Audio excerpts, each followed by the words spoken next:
América Latina se encuentra ante un desafío enorme. Desde hace tiempo el crecimiento en su PIB prometía convertir a México, Brasil, Argentina y más países en una potencia emergente capaz de competir con los países más avanzados del mundo, pero que, con el tiempo, comenzaron a experimentar problemas críticos, impidiéndoles despegar completamente y dejándolos atrapados en lo que los economistas Dermot Hill y Homi Karaf llamaron la trampa del ingreso medio. Te explico. Cuando un país de ingreso bajo menor a los $10,000 per cápita comienza a avanzar en el camino del desarrollo hacia un país de ingreso alto superior a los $22,000, justamente a la mitad se topa con grandes problemas como inflación, convulsiones sociales, desempleo, deuda insostenible y una desaceleración de la economía, dejando atrás solo como un bonito recuerdo ese crecimiento superior del 5% con el que venía avanzando, dejándolos atrapados en la categoría del ingreso medio. A día de hoy, América Latina, que cuenta con una renta per cápita de $13,000, es un típico caso de este fenómeno. De hecho, como dato curioso, América Latina es la región con el mayor número de países de ingreso medio en el mundo. Tomemos Argentina, por ejemplo. A mediados del siglo XX, este país calificaba entre los más desarrollados del mundo y según pronósticos económicos se esperaba que en 2018 superara ese umbral de $22,000. Pero hoy podemos ver en su economía grandes problemas, con una deuda insostenible creada por un grave déficit en su cuenta corriente, problemas inflacionarios, devaluación de su moneda, una tasa crediticia del 60%, inestabilidad que ahuyenta a los inversores, que genera desempleo y pobreza. En pocas palabras, parece que ha chocado contra un muro invisible para volver a caer en la trampa del ingreso medio.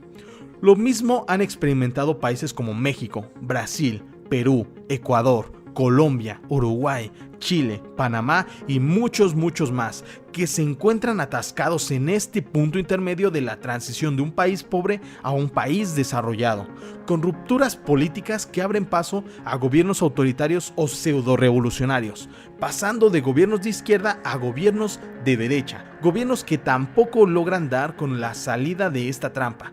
Y surge la pregunta, ¿realmente existe una trampa? ¿Cuál es su origen? ¿Cómo podemos superarla? Esto es Lobo Rojo Channel y comenzamos.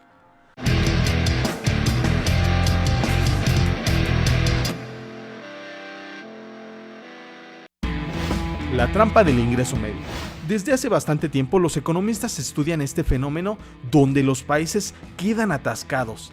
Ese momento en el que los costos salariales son demasiado altos para competir con países que disponen de una mano de obra barata como lo es China, pero que tampoco pueden competir con los países desarrollados de la parte más alta de las cadenas de valor como lo es Estados Unidos. Estudian ese momento donde la pobreza se reduce y da lugar a una nueva clase media, pero vulnerable, que puede o consolidar su posición o bien volver a la clase baja de la que vino.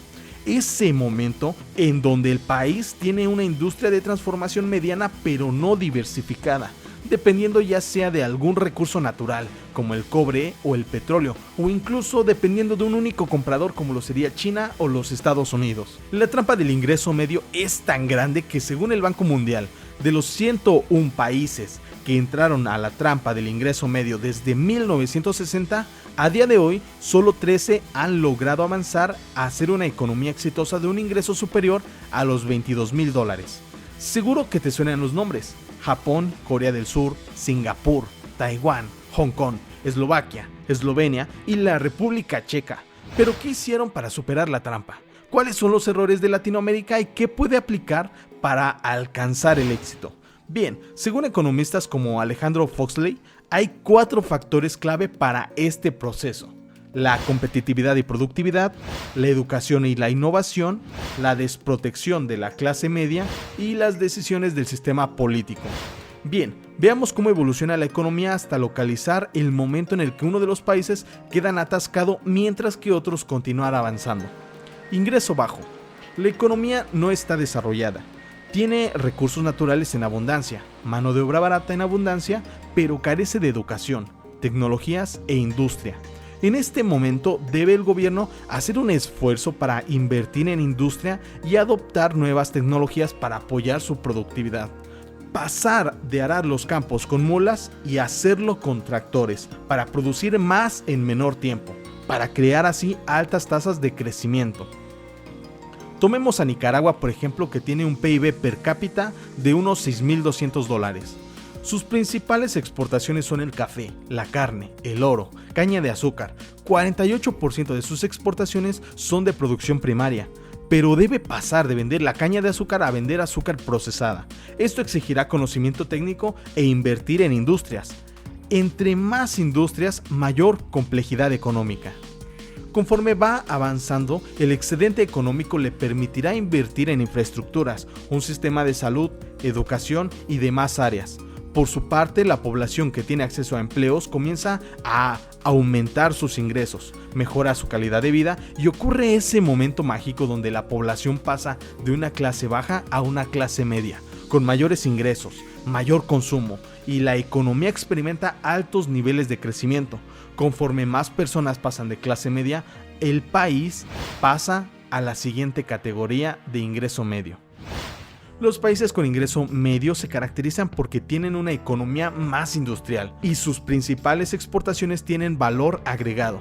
México, que está en el ingreso medio, y Japón, que superó con éxito esta etapa, tienen una exportación similar. Ambos exportan gran cantidad de productos industriales. México, por ejemplo, tiene una industria automotriz fuerte. Sus productos industriales son los que dominan, pero aún podemos ver productos primarios que siguen presentes en sus exportaciones. Japón tiene menor cantidad de productos primarios. Prácticamente todas sus exportaciones son productos industriales. Esto es un beneficio directo de la estructuración de mayores cadenas de valor. Una cadena de valor es, por ejemplo, la que tiene México, desde minas que explotan metales hasta metalurgias pasando por ensambladoras de coches. No vende el producto primario, vende el producto final, y es obvio cuál deja más ganancias. Las cadenas de valor que podrás ver en pantalla del mismo color representan la complejidad económica. Aquí podemos ver la complejidad económica de México. Entonces, ¿por qué Japón avanza y México no? Veamos la complejidad de la economía de Japón. Japón tiene una estructura más completa. Beneficio directo de su sistema de educación y centros de investigación de alta tecnología. Beneficio directo de su diversificación de mercado. Mientras que Japón vende a gran cantidad de países, México depende en gran medida de Estados Unidos. Si a Estados Unidos le da gripa, a México pulmonía. Y esto, con el efecto Trump, resultó mortal. Entonces, el error número 1 que nos lleva a la trampa del ingreso medio es no diversificar en productos y destinos. Gran parte del problema de Venezuela es que prácticamente toda su economía se basa en el petróleo. Bueno, y también las malas decisiones del gobierno. Los países del este asiático y los de Europa del Este se han movido a una canasta bien diversificada. En cambio, en América Latina, países como Chile, Colombia y Perú han concentrado sus canastas en la explotación intensiva de recursos naturales. Punto que está mejor explicado en mi serie de ¿Qué produce tu país? Vamos, da clic, te espero. En lo que respecta a la diversificación de los mercados de destino, América Latina está en una posición intermedia. Solo México y Colombia dependen en gran medida de los Estados Unidos. Entonces, ¿recuerda los 4 puntos clave para salir de la trampa? Para salir del problema 1, el sistema político tiene que aplicar medidas para diversificar tanto sus productos como sus destinos. Ahora, para diversificar sus productos tiene que tener más cadenas de valor, más industrias que exigirán mayor variedad de mano de obra calificada, mayor tecnología, cosa que nos lleva al siguiente punto: mejorar la educación y la innovación. Una economía más compleja demanda siempre mayor mano de obra calificada y más tecnología. En México es clara la situación precaria en la que se encuentra el sistema educativo. Desde una mafia sindical hasta problemas de presupuesto. Es más, en estos justos momentos hay calles bloqueadas en mi estado porque la Universidad UAM no cuenta con dinero para pagar a sus maestros y trabajadores.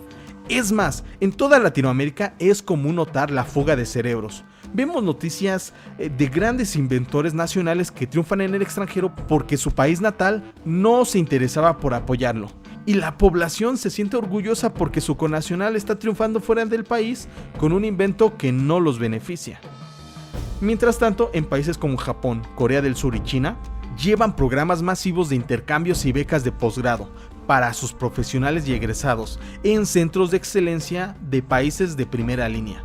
Crean redes de investigación y centros tecnológicos en el sector de la alta tecnología, demostrando así su efecto para atender los requisitos de la productividad, eficacia y creatividad para la transición exitosa a una economía de mayor complejidad. La educación crea tecnología, la tecnología competitividad y productividad, y la productividad crea crecimiento. Pero esto no se dará si la clase gobernante no toma decisiones a favor del sistema educativo y a favor de un mayor presupuesto en investigación y desarrollo.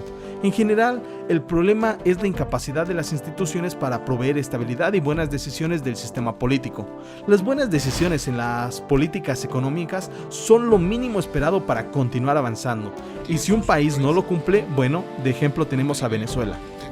Por último y no menos importante, es la protección de la clase media, la clase más interesada en cursar estos estudios superiores, la clase que impulsa el consumo, la que es el motor industrial y económico del país.